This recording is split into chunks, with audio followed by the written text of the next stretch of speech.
So I haven't filmed for a few days. I'm back now and I'm going to cover several topics. First off, we're going to start off with the UFC Fight Night in Vegas. UFC Fight Night 79 Vegas that happened this weekend. So Mateusz Gamrot got the win, as kind of expected. Although, yes, Rafael Fiziev did body kick, landed that body kick right on the elbow of Mateusz, fell down. He finished him off with a TKO. So it was an injury. But, however, I would say that well-deservingly still Mateusz Gamrot won. He did put the elbow. However, there was also another clip later on. It turns out it wasn't the foot that was injured. It was the knee. And not just any knee injury. It was the ACL. He tore his ACL, which is one of the worst injuries that he can get on the knee. So he'll be out for quite some time for sure. So I think there was a clip before that. I think Mateusz actually landed a low kick in the knee area. And then the way Rafael Fiziev landed on that leg after that kick, it seemed really wobbly. I think that was the start of his injury. And that last, kick was just the end of it. That was the one that really triggered it. So, yeah, he's out. Mateusz is the winner. His call-out was interesting. He said, I'm going to fight Charles Oliveira. Interesting because of the fact that Charles Oliveira is going to fight for the title, the second rematch against Makhachev.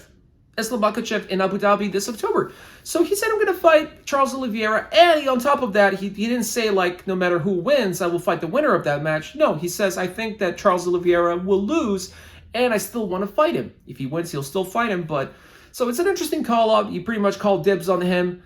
No, I don't think he's shying away from fighting Islam Makhachev. Doesn't seem like it, but I like the way he's, he likes to progress, and he's kind of skipping over Justin and Dustin, and that's cool because Justin and Dustin, I don't think they know what they're going to do right now at this point. They're not calling shots for the title. They already had their shot, and they lost their shot, so they're kind of in the limbo there.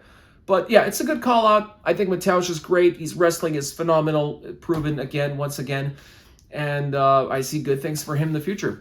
Co-main event, Bryce Mitchell took the win after a really good match versus Dan Ige. So Bryce Mitchell was losing in the beginning. I thought even the doctor might stop the fight. He had a really bad cut on the eye.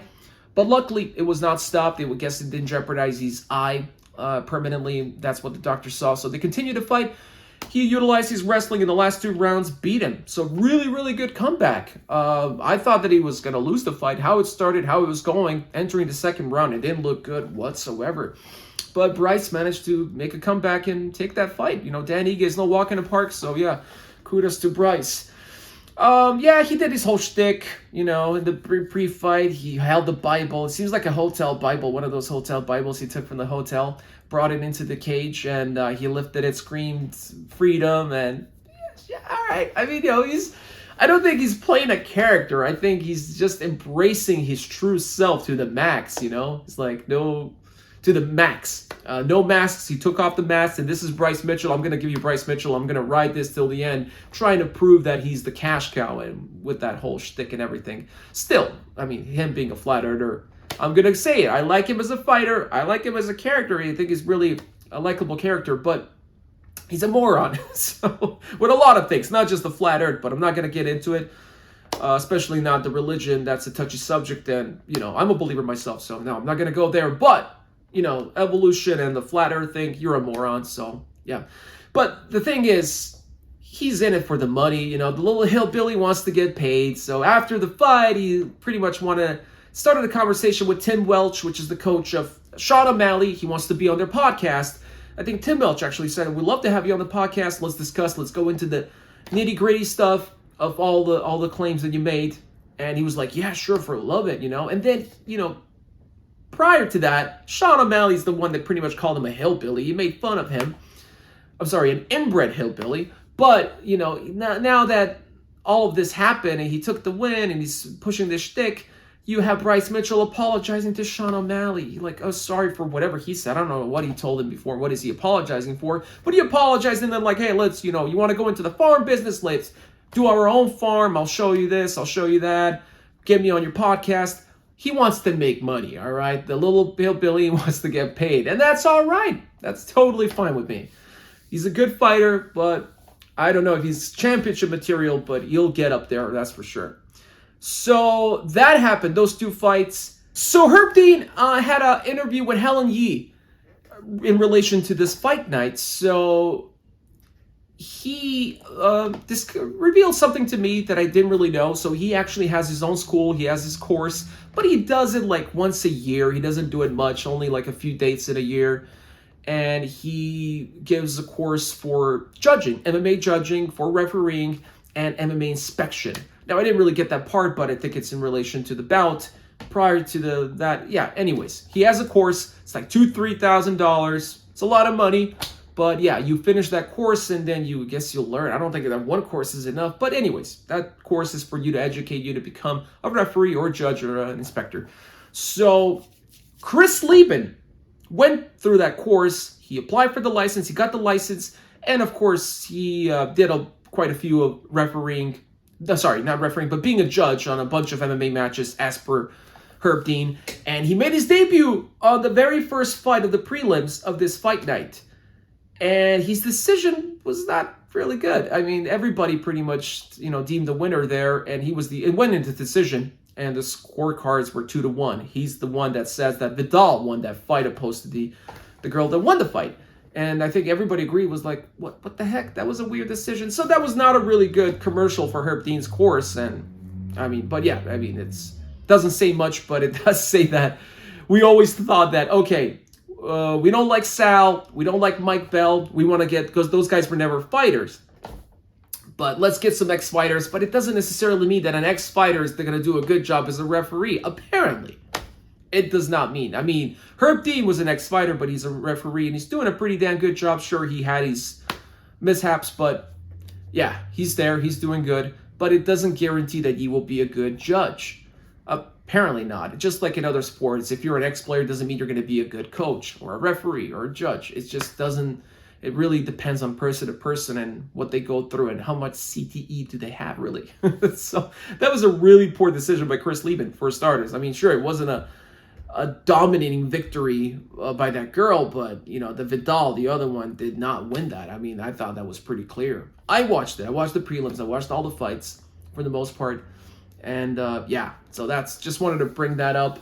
But yeah, it's good to know there is a course, herbdean.com. You go there, you can apply. He's got some dates now for November. Yeah, I think it's 3-4 days in November where you can attend the course, pay a few grand, and learn how to be a judge, referee, or an inspector.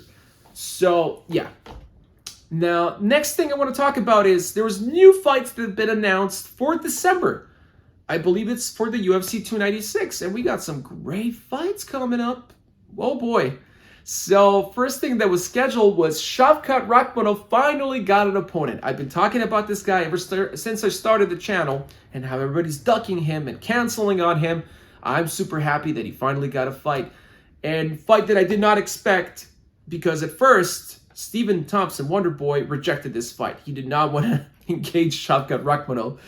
He says, after all these years, I deserve better. But in the end, he accepted it, and hats off to Stephen Thompson. However, it seems like in the aftermath that he didn't really have much of a choice, right? Or this was presented to him as a really, really good choice for his career. So they said pretty much, hey, the show money that you didn't get versus Pereira when he missed weight, we're going to give it to you, or not the entire show money, but some good money out of that portion, on top of the paycheck that you will get if you fight Shavkat in December. So then he went ahead and accepted it.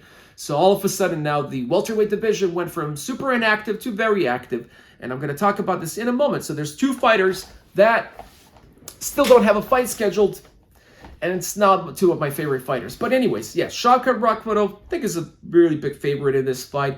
However, if it goes standing, I think Stephen Wonderboy Thompson always has a chance. But probably not. Shavkat will probably go for the takedown. And, lately it's been proven that you can actually take Stephen Wonderboy Thompson down. Much easier than before.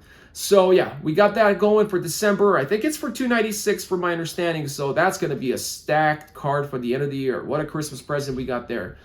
Now, the fighters that don't have anything scheduled are Bilal Muhammad and Kamaru Usman. Now, Kamaru Usman, I'm not going to say it's not my cup of tea, but he did gain a lot of respect in the fights that he had in the previous years. I mean, Dana White calls him the welterweight GOAT. I disagree. I think GSP is the clear GOAT of that division. I don't think Kamaru Usman might have been the GOAT. It was very close. I think if he beat Leon Edwards, I would have called him myself the GOAT.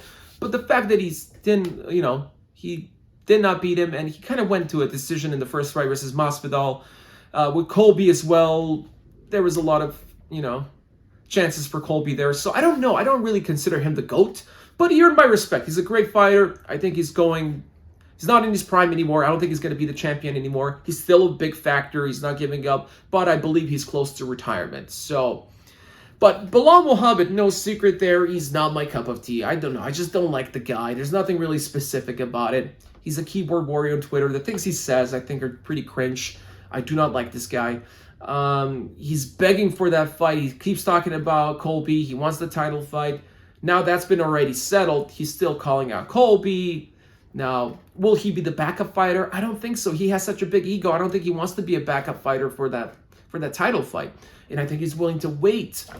But if you ask me, those two should fight. Kamaru Usman should fight Belal Muhammad. That should be the #1 title contender fight at the welterweight division. I think that makes sense.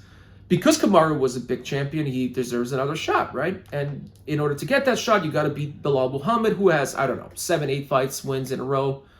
Not counting the eye poke and the no contest with Leon Edwards. So, yeah, either, Belal Muhammad will get that title win, but what do you do with Kamaru in that situation? What's Kamaru going to do in the whole time? And what is Belal going to do? He's going to wait a whole 9 months at the very least, up to a year, to get that title fight. Seems pretty ridiculous. Anyways, that's the fight that was scheduled. That's what's going on in the welterweight division. And then now I saved the best for last. The fight that was scheduled also for December is Tony Ferguson versus Paddy Pimblet. Paddy the Baddy Pimblet. Some call him Piglet. But it seems like those days are gone, right? Where he's eating and all that. Only news I heard from Paddy is there was no fight announced, no training, nothing. He got married, apparently that, girlfriend that he had. So he married her. Good for him. Congrats. Good luck. And then he stopped eating. He's like, I'm not going into like that binge eating and getting all fat and then losing weight, training for the camp. He wants to keep a better diet throughout the whole year. And I think that's a pretty good choice for the long term. You're not getting any younger, and the food, especially that junk food, the worst food, that tends to stick and kind of ruins your performance down the line. So yeah, good news for them. Good news for Tony Ferguson, I guess. I mean, listen, I'm not a fan of the fight. I think also the matchmaking is weird. But let's look at it from this perspective. Tony Ferguson is the one. After the 6 losses, UFC then cut him. Okay, so if you're not cutting him, that means he's going to fight more. Or at least once more. This could very well be the last fight of Tony Ferguson. Win or lose, right? But now look at it from this perspective. Tony's the first one that said, whoever calls for my retirement could go F off, screw off, including me. I was the one that said, please stop. In my last video after the fight at 291, I believe it was 290 or 291, where he lost to Bobby Ferguson. I mean, if you... Bobby Green, not Bobby Ferguson. If you lose to Bobby, just call it quits. It's over. You got 6 losses in a row. No, that did not happen. UFC did not cut him. So you want to fight more. You want to be the tough guy. You want to keep going. That's what you do best. That's what you do. Go for it. Why not? Why not schedule a fight with Paddy Pimblet? I mean, who else is he going to fight, right? You're going to fight a guy in the top 15 that's not known. At least Paddy Pimblet is known. He's up in the game. But yeah, sure, he has got like 5, 6 wins in a row. So it's the complete opposite of Tony. What does this do for Paddy? I don't really know. This fight actually makes less sense for Paddy. Because Paddy wins, he didn't really do a big accomplishment. Sure, you took out Tony Ferguson. You're not the only one. You already 6 other guys took out Tony Ferguson. It's a washed Tony Ferguson. It's not a prime Tony Ferguson. If it was a prime Tony Ferguson, he would have beat Paddy easily. I mean, no question about it. Let's just move back a few years. 2019, you schedule him with Paddy. And I mean, Paddy was a kid back then. But let's say Paddy of today, he would have sliced him up with his elbows. He would have beat the crap out of him. But now, no, it's a different situation. I think Paddy, even with some rust there, he didn't fight. He didn't train for a while. I still think he's going to go into camp. He's going to get ready. And he's going to beat Tony Ferguson quite easily.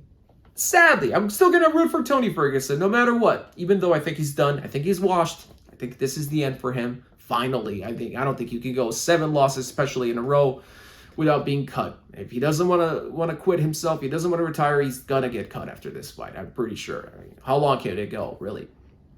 So, yeah, let them fight. Let them do their thing. Not the best fight that could have been scheduled, obviously, but, you know, if he wants to fight, go ahead. Give him the best you can. And a no more notable name, obviously. You can't give Tony just like any unknown name. That would have been more embarrassing, right? Imagine he gets beat by an unknown fighter that's unranked. That would have been way more of an embarrassment than getting beat by Paddy the Pimblet, right? Paddy the Pimblet is at least on a winning streak. He's the upcoming star. He has a name already. He's known. Sure, he's not maybe the most liked character already, but it kind of makes sense. Let's put it that way, right? So, yeah. Those are the news. I mean, there's no fighting this upcoming weekend. Unfortunately, since May, this is the first weekend we're going to have without any fight nights, anything. At least we got the Contender Series today. I'll be watching that. Yes, especially since there's no fighting this weekend. That's too much of a time without watching any fights. So I'll be watching the Contender Series. There's been some terrific fights there, terrific future champions probably. So I'll be tuning into that at 5 p.m. Pacific time to watch that. Maybe I'll talk about that, but I'm sure there'll be more topics to cover. There's going to be more things to come. And we can slowly but surely start talking about UFC 294, which is in less than a month, October 21st at Abu Dhabi. I can't wait for that. That's going to be gnarly. So yeah, tune in. If you like this video, give me a thumbs up, subscribe to Octacage MMA, and let me know your thoughts in the comment section. I'll see you in the next one.